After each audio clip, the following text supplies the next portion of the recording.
세상에서 내가 만나는 사람이 누군가를 가만히 보면 그 사람은 그 사람과 같이 그렇게 어울려 살아가는 것을 볼 수가 있어요. 술 좋아하는 사람은 술 좋아하는 사람끼리 자꾸 어울려. 그 사람 자꾸 불러내가지고 이 술 친구가 되는 거예요. 또 이 노름 좋아하고 이런 사람은 자꾸 그런 사람들끼리 모여가지고 같이 노름쟁이가 되는 거예요. 여러분, 내가 누구를 만나느냐에 따라서 그 사람이 그 사람처럼 같이 되어가는 것을 우리는 너무나 잘 알고 있습니다. 여러분, 성경, 이 신앙적인 것을 적용하면 어떻게 되겠습니까? 신앙적인 것도 적용하면 내가 누구를 만나느냐에 따라서 그 사람처럼 신앙이 좋은 사람으로 성숙해 갈 수 있는 거예요. 그런데 열매도 없는 그런 사람을 자꾸 만나다 보면 신앙이 자꾸 손해보는 것 같아. 그 사람을 만나고 오면 꼭 내가 신앙이 떨어진 것 같아. 기도 생활이 죽고 말씀 보는 생활이 죽고 경건한 삶이 죽는 거예요. 그래서 누구와 같이 교제하고 누구를 자꾸 만나느냐에 따라서 그 사람의 신앙이 아주 성숙하고 도움을 얻고 이렇게 살아가는 것을 우리가 볼 수 있어요. 자꾸 세상적인 예수 믿지 않은 사람하고 자꾸 어울려서 차나 마시고 맨날 이야기하는 것이 세상적인 이야기나 하고 그러면요, 신앙적인 그런 도움이 전혀 올 수 없어요. 그렇다고 세상 사람들하고 만나지 않는 폐쇄적인 삶을 살라는 건 아닙니다. 그러나 정말로 내가 진정으로 누구와 깊은 만남을 가지고 살아가느냐는 굉장히 이 세상 사는 동안에도 큰 영향을 미치듯이 오늘 본문에서 예수를 만나면 진정한 예수의 사람이 되는 줄 믿습니다. 예수를 만나고도 예수의 사람이 되지 않으면 그 사람은 정말 이상한, 그 기적이에요, 기적. 그런데 예수를 만나면 예수의 사람이 되는 줄로 믿습니다. 예수를 만나야 돼, 예수를 만나야 돼. 그래서 오늘 성경의 이 세례 요한이 가장 큰 변화는 예수님과의 만남을 통해서 세례 요한은 변화된 거예요. 큰 변화가 왔어요. 이 세례 요한에게 이렇게 거침없이 강력한 그 정권 앞에 그 헤롯 정권, 로마의 지배에 있는 그런 강력한 정권 앞에도 굴하지 않고, 그 당시에 바리새인들과 사두개인들 얼마나 무섭습니까? 그런 종교 지도자 앞에서도 강력하게 그 회개를 촉구하는 그런 메시지를 던집니다. 어떻게 이렇게 담대할 수가 있었을까? 어떻게 이렇게 힘 있는 사람으로 살아갈 수가 있었을까? 어떻게 그 두려운 그 분위기 속에서도 그 두려움을 전혀 두렵지 않은 사람처럼 그렇게 살아갈 수가 있었을까? 그 비결이 무엇일까? 그것은 곧 예수님을 만났다는 것입니다. 예수님을 만났다는 거예요. 이 세례 요한은요, 예수님을 만나서 예수님을 소개하는 선구자가 됩니다. 예수님을 소개하는 선구자. 그래서요, 예수님을 소개하지 않습니까? 내 뒤에 오시는 그 예수 그리스도를, 예수님이 오실 수 있도록 다 길을 평탄케 하는 그 일을 하는 거예요. 선구자의 역할을 하고 있어요. 그러면서 사람들에게 회개하라, 천국이 지금 오고 있다, 천국이 가까이 왔느니라, 회개하라 그러면서 이 세례 요한이 선구자처럼 예수님을 소개하는 일생을 살아가는 것을 우리가 성경을 통해서 볼 수가 있습니다. 그래서 이 세례 요한은 구약의 시대를 끝내고 메시아 시대를 예비하는 위대한 선구자로 성경에 기록합니다. 그리고 율법의 시대를 끝내고 이제는 은혜의 시대의 이 문을 여는 선구자가 된 것입니다. 누구든지 예수님을 만나면 인생이 바뀌는 줄로 믿습니다. 그 자신만 인생이 바뀌는 것이 아니라 그 가정이 바뀌고요, 그리고 예수를 만나면 그가 살아가는 사회가 변화되는 거예요. 사회가, 세상을 변화시킬 수 있는 삶을 살아가는 것입니다. 여러분, 하나님을 왜 못 만납니까? 예수님을 왜 못 만납니까? 찾지 않기 때문인 거예요. 찾지 않기 때문인 거예요. 정말 여러분 스스로를 한번 생각해 보세요. 나는 정말 하나님을 만나기 위해서, 예수님을 만나기 위해서 얼마만큼 내가 마치 사슴이 시냇물을 찾듯이 그렇게 내가 예수님을 찾았는가? 하나님 나 좀 만나주세요. 다른 거 기도하지 말고, 하나님 자식들 잘 되게 해주세요. 하나님 우리 사업 잘 되게 해주세요. 하나님 우리 가정 잘 되게 해주세요. 건강하게 해주세요. 이런 기도도 중요한데요, 이런 기도하기 전에 정말 내가 예수님을 만나기를 원합니다. 정말 하나님 만나기를 원합니다. 여러분, 이 기도 하시면요, 간절히 찾는 자가 나를 만나리라. 할렐루야. 하나님을 만난대요. 간절히 찾는 자가.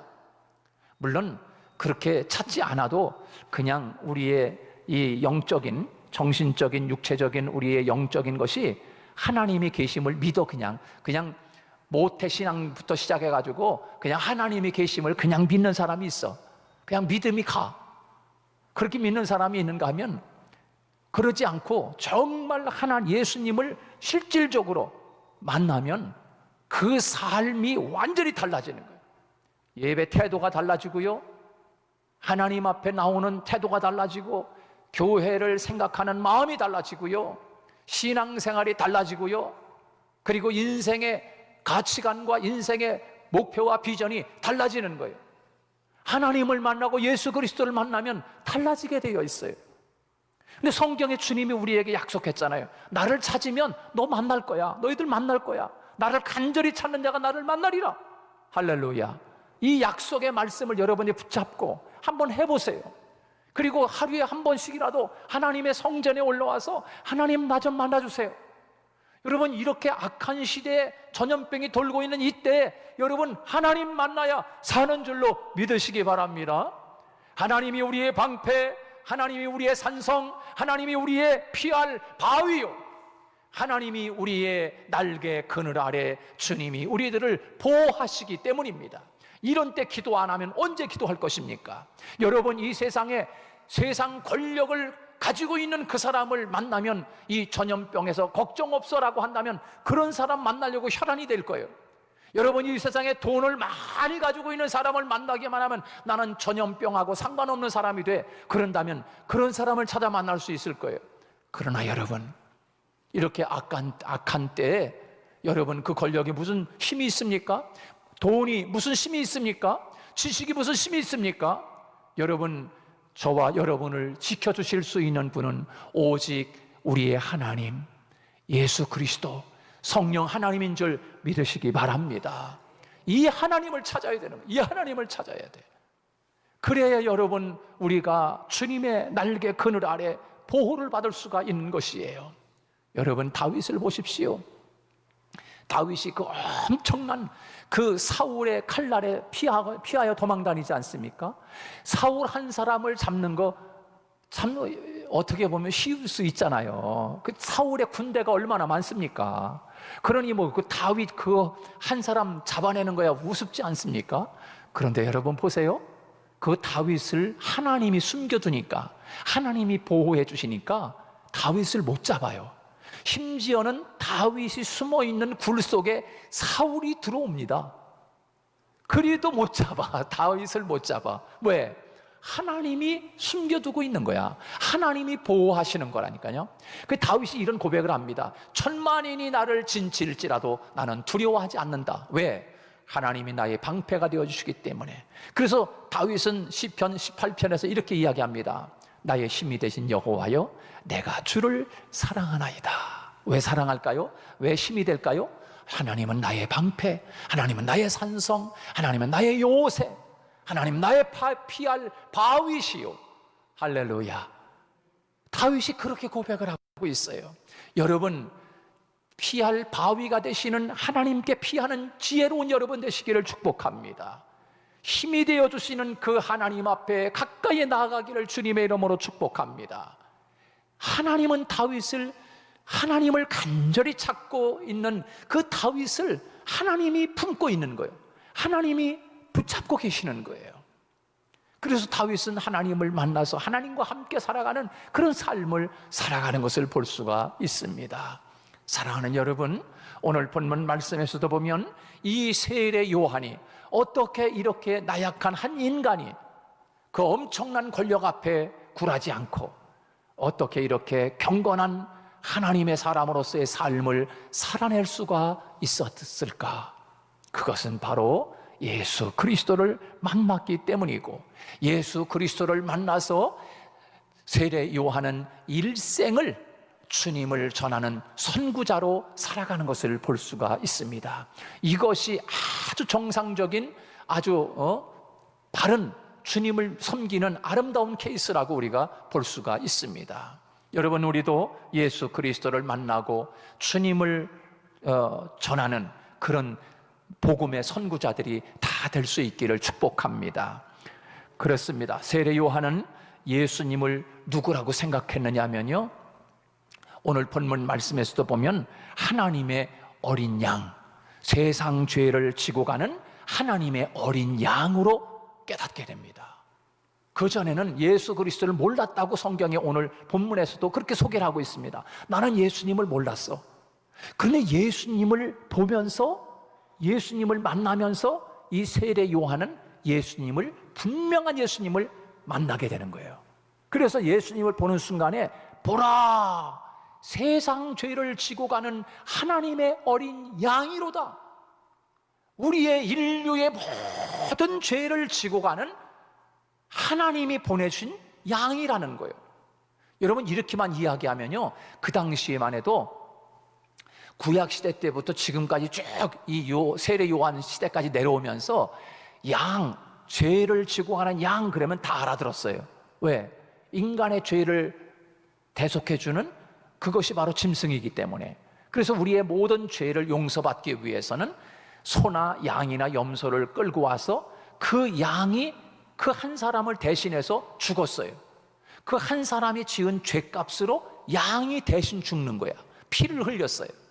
그래서 보라, 하나님의 어린 양이다, 이렇게 이야기하는 것은 바로 인류의 죄를 지고 가는 하나님이 보내주신 양으로 깨닫게 되는 거예요. 그게 얼마나 깊은 깨달음인지 몰라요. 그 세례 요한은 그렇게 오늘 본문에서 29절에서 우리에게 말씀해 주고 있는데요, 우리 한번 29절 한번 같이 읽어보겠습니다. 시작. 이튿날 요한이 예수께서 자기에게 나아오심을 보고 이르되 보라, 세상 죄를 지고 가는 하나님의 어린 양이로다, 그렇게 말씀하고 있어요. 여러분, 예수님을 만난 모든 사람들은요, 예수님을 어떤 분으로 믿느냐에 따라서 인생이 달라지는 거예요. 어떤 사람은 예수님을 의사로 알고 쫓아다니는 거예요. 어떤 사람은 예수님을 그저 먹는 것 해결해 주는 경제적인 그런 사장으로 알고 쫓아다니는 거야. 그러니까 그렇게 쫓아다니다가 잘못 알고 쫓아다니니까 다 떨어져 나가잖아요. 다 가버리잖아요. 주님이 너희도 갈 거냐 그랬잖아. 그러니까 다 가버려. 그러니까 제자들만 남아있는 예수님이 묻잖아요. 너희들도 갈 거냐? 그러니까는 베드로가 고백하기를, 아니요 주님, 영생의 말씀이 주님에게 있는데 우리가 네게로 가오리까, 이렇게 이야기합니다. 여러분, 주님을 우리가 어떻게 알고 따라다니냐에 따라서 그 사람의 신앙이 흔들리지 않는 거예요. 어떤 사람은, 지난번도 말씀을 드렸지만, 어떤 사람은 교회에 와서 부자 되려고 나오는 거예요. 어떤 사람은 병 고치려고 나오고, 어떤 사람은 마음 편하자고 나오고, 어떤 사람은 잘 되려고 나오고. 그래, 사실 그런 마음은 잘못됐다는 건 아니지만, 그러나 예수를 바로 알고 나오면 그것이 먼저가 아닌 거예요. 그거는 예수를 만나고 예수를 바로 알면 그것은 자동적으로 하나님이 더하여 주시는 거예요. 할렐루야. 너희는 먼저 그의 나라와 그의 의를 구하라. 그리하면 이 모든 것이 무엇입니까? 우리들이 그렇게도 갖고 싶어하는 돈, 권력, 명예, 출세, 건강, 평안, 이 모든 것, 하나님을 만나면 너희들이 먼저 하나님의 나라와 그 의를 구하라, 그를 찾으라, 그를 만나라. 그리하면 이 모든 것을 너희에게 더하여 주시리라. 그렇게 우리에게 말씀해 주고 있는 것입니다. 그래서 바로 이 예수 그리스도를 하나님의 어린 양으로 알고요, 그리고 세상 죄를 지고 하는 하나님의 양으로 깨달았던 이 세례 요한처럼 분명하게 예수님을 만났다는 것입니다. 많은 사람들은 세례 요한, 많은 사람들은 엘리야, 어떤 사람은 예레미야 선지자 중에 한 사람, 이렇게 알고 있는 거예요. 근데 베드로와 제자들은 분명히 고백하지 않습니까? 주님은 그리스도시요 살아계신 하나님의 아들입니다. 분명하게 예수님을 알고 따라다니는 그런 제자들이 됐던 것입니다. 여러분, 그렇습니다. 예수님은 이 세상에 우리의 죄 때문에 이 땅에 오신 줄 믿으시기 바랍니다. 여러분, 그 예수를 만나야 우리의 근본적인 죄의 문제를 다 해결을 받을 수 있는 줄 믿습니다. 죄의 문제를 무엇을 해결할 수 있습니까? 비누 가지고서 씻을 수 있습니까? 세상에 낙스 가지고 씻을 수가 있습니까? 세상에 그 어떤 것으로도 그 죄를 해결할 수 있는 것은 세상에 아무것도 없습니다. 오직 예수를 만나야, 예수님이 나를 위하여 죄의 값을 치러주시고 죄값을 치러주시기 위해서 피 흘려주신 예수님의 보혈만이 우리의 죄를 깨끗하게 하시는 줄 믿습니다. 그래서 예수를 만나야 하는 것입니다. 죄는요, 하나님과 우리를 사이를 단절시키게 하는 것이 죄입니다. 사람과 관계를 단절시키고요, 사회와 격리시킵니다. 아무리 돈이 많고 한마디로 세상을 다스리는 그런 사람도 죄를 지으면 불행해지고 마는 것이에요. 죄는 인간의 가장 근본적인 문제라고 할 수 있어요. 인간 문제의 뿌리는 죄라고 하지 않습니까? 바로 그 죄, 이 죄가 개인의 영혼을 병들게 할 뿐만 아니라 인류 사회를 병들게 하고, 바로 이 죄가 지금 오늘날 이렇게 전염병이 돌게 하는 것도 인간의 죄 아닙니까? 인간의 죄. 죄로 인해 우리의 마음은 병들고요, 내면은 썩게 합니다. 이 죄가 우리의 성품을 강팍하게 왜곡시켜 버립니다. 그 죄는 가정을 파괴하고, 한 개인을 파괴하고, 그리고 한 사회를 파괴하고, 인류를 파괴하고, 그것이 바로 죄 아닙니까? 그 죄 하나가 아담으로부터 인류의 죽음을 가져온 거예요. 죽음을 가져온 거예요. 이만큼 죄가 얼마나 우리를 병들게 하고 우리를 파괴시키는 것인지, 그래서 하나님은 이 문제를 해결해 주시기 위해서 그 죄값을 다 치러주시기 위해서 양으로 예수님을 이 땅에 보내주신 줄로 믿습니다. 그래서 세례 요한은 그 하나님의 어린 양을 만났던 거예요. 그래서 우리의 모든 인류의 죄, 자신의 죄와 우리 유대인의 죄와 이방인의 모든 이 세상의 죄까지라도 그 어린 양을 만나기만 하면 죄 문제는 해결한다라고 하는 것을 이 세례 요한이 알았기 때문에 회개하라 라고 하면서 천국에 가까웠느니라 하면서 죄를 외쳤던 것입니다. 메타노니아, 메타노니아, 회개하라, 돌아서라, 천국이 가까웠다고 그렇게 세례 요한이 사람들에게 외쳤습니다. 그렇습니다. 이 죄가 우리들을 병들게 하는 것이지요. 하나님은 죄의 문제를 해결하는 방법으로 예수 그리스도를 어린 양으로 이 땅에 보내주셔서 우리의 모든 근본적인 죄를 다 해결해 주신 줄로 믿습니다. 예수님을 만나면 슬픔이 변하여 춤이 되고, 절망이 변해서 소망이 되고, 풀리지 않는 문제가 풀리는 역사가 바로 예수 그리스도를 만나면 이런 역사가 우리의 인생에 일어나는 것입니다. 우리 주님을 만나면 죽음으로부터의 자유를 가져옵니다. 우리 주님을 만나기만 하면 용서받고 용서하면서 살 수 있는 그런 삶이 펼쳐지게 됩니다. 아무리 부모를 잘못 만나 가난한 삶을 산다고 하여도 예수 그리스도를 만나기만 하면 천국의 부자가 되는 줄로 믿습니다. 아무리 좋지 못한 친구를 만나 방황한다 할지라도 예수 그리스도를 만나기만 하면 희망찬 인생이 펼쳐지게 되어 있어요. 아무리 좋지 못한 배우자를 만난다고 할지라도 예수님을 만나기만 하면 배우자를 사랑하게 되고, 그리고 가정이 천국으로 변화되는 역사가 예수님을 만난 사람에게 그런 은혜와 축복이 따라오는 것입니다. 인생에 있어서 가장 고귀한 만남이라고 하는 것은 예수님을 만나는 길인 것입니다. 예수님을 만나는 길. 예수님을 만나면 가난이 인생을 파멸로 이끌지 못합니다. 예수님을 만나면 질병이 죽음의 공포로 우리들을 몰아가지 못하는 것입니다. 예수님을 만나면 악조건이라 할지라도 절망하지 않고 행복으로 변화되는 역사가 일어나게 되어 있습니다. 예수님을 만나면 우리의 모든 만남이 새롭게 변화된다는 거예요. 예수님을 만나면 38년 동안 절망하던 병자라 할지라도 그 질병에서 벗어나는 역사가 일어나는 것이에요. 죽음의 공포에서 떨고 있는 자들이 예수님을 만나면 그 죽음의 공포로부터 해방되는 인생을 살게 됩니다.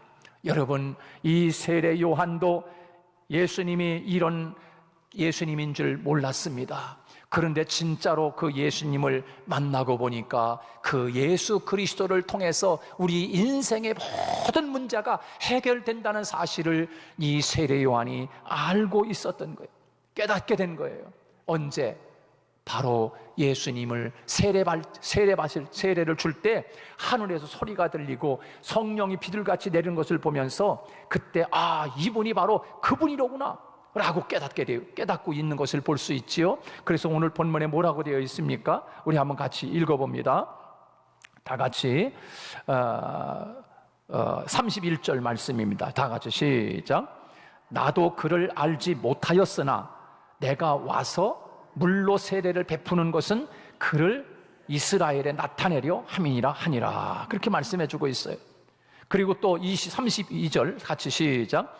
요한이 또 증언하여 이르되 내가 봄에 성령이 비둘기같이 하늘로부터 내려와서 그의 위에 머물렀더라. 그 다음에 33절이고 앞부분만 읽어봅니다. 나도 그를 알지 못했다 그랬어요. 알지 못했다. 그런데 이렇게 세례를 베푸는 동안에 예수님이 누구라는 사실을 확실하게 깨닫게 된 거예요. 세례 요한이. 그래서요, 이 세례 요한은요, 일평생을 살면서 그는 정말 아름다운 인생을 살아가는 것을 볼 수가 있습니다. 당시 물질을 탐하던 그런 종교 지도자들과는 달리 메뚜기와 석청을 먹으면서 약대 털옷을 입은 것으로 보아 세상과 타협하지 않는 아주 강직한 세례 요한이었던 것을 우리에게 말해주고 있습니다.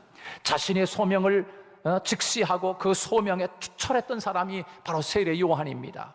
오직 예수님에 대하여 증거하면서 자신은 예수님의 신들매를 풀게도 감당치 못하는 자라고 그렇게 성경에 표현하고 있습니다. 비록 상대가 왕일지라도 그의 불의한 행동에 대해서 단호하게 책망할 정도로 세례 요한은 담대하고 의로운 그런 사람이었습니다. 부패한 권력자의 잘못에 침묵으로 동조하는 그런 기회주의자가 아니었습니다. 헤롯이 두려워하며 그의 책망을 가만히 듣고 있을 정도로 수밖에 없는 그런 강력한 메시지를 세례 요한이 전합니다. 예수 그리스도의 선구자로서 사명을 다하다가 순교를 감당함으로써 죽기까지 충성하는 성도의 본을 우리에게 세례 요한을 통해서 우리에게 보여주고 있습니다. 사랑하는 여러분, 이 예수를 만나기만 하면 한 인간이 변하고 한 가정이 변하고 한 나라가 변화되는 줄 믿으시기 바랍니다. AD 313년 로마의 콘스탄틴 황제가 기독교를 자기네 나라의 로마의 국교로 삼았습니다. 이 일이 어떻게 이루어진 것입니까? 그 어머니 헬레나, 그 어머니 콘스탄틴 어머니 헬레나가 가정부를 뒀을 때 그 이름 모르는 그 하녀로부터 예수를 소개받게 됩니다. 그 자기 집에서 일하는 하녀가 콘스탄틴 엄마에게 복음을 전하게 돼요. 그래서 그 엄마 헬레나가 예수님을 알게 되고 예수님을 영접하게 되고, 그래서 예수님을 만나자마자 이 엄마 헬레나는 자기 아들 콘스탄틴에게, 아들아, 예수 그리스도를 믿는 이 나라가 되어야 되겠다. 이 로마를 기독교로 국교로 삼자. 그래서 여러분 313년에 콘스탄틴을 통해서 나라가 전체 예수 믿는 나라로 선포했던 것이에요. 여러분, 이름 모를 하인도 예수님을 만나기만 하면 한 세상을 변화시키는 놀라운 역사가 일어났던 것이에요. 바울이 예수님을 만나니까 소아시아와 유럽이 변화되었어요. 이레네우스가 예수님을 만나니까 프랑스가 복음화되었어요. 영국에서 건너온 보니페스 한 사람이 예수님을 만나니까 독일이 기독교 나라가 된 것이에요.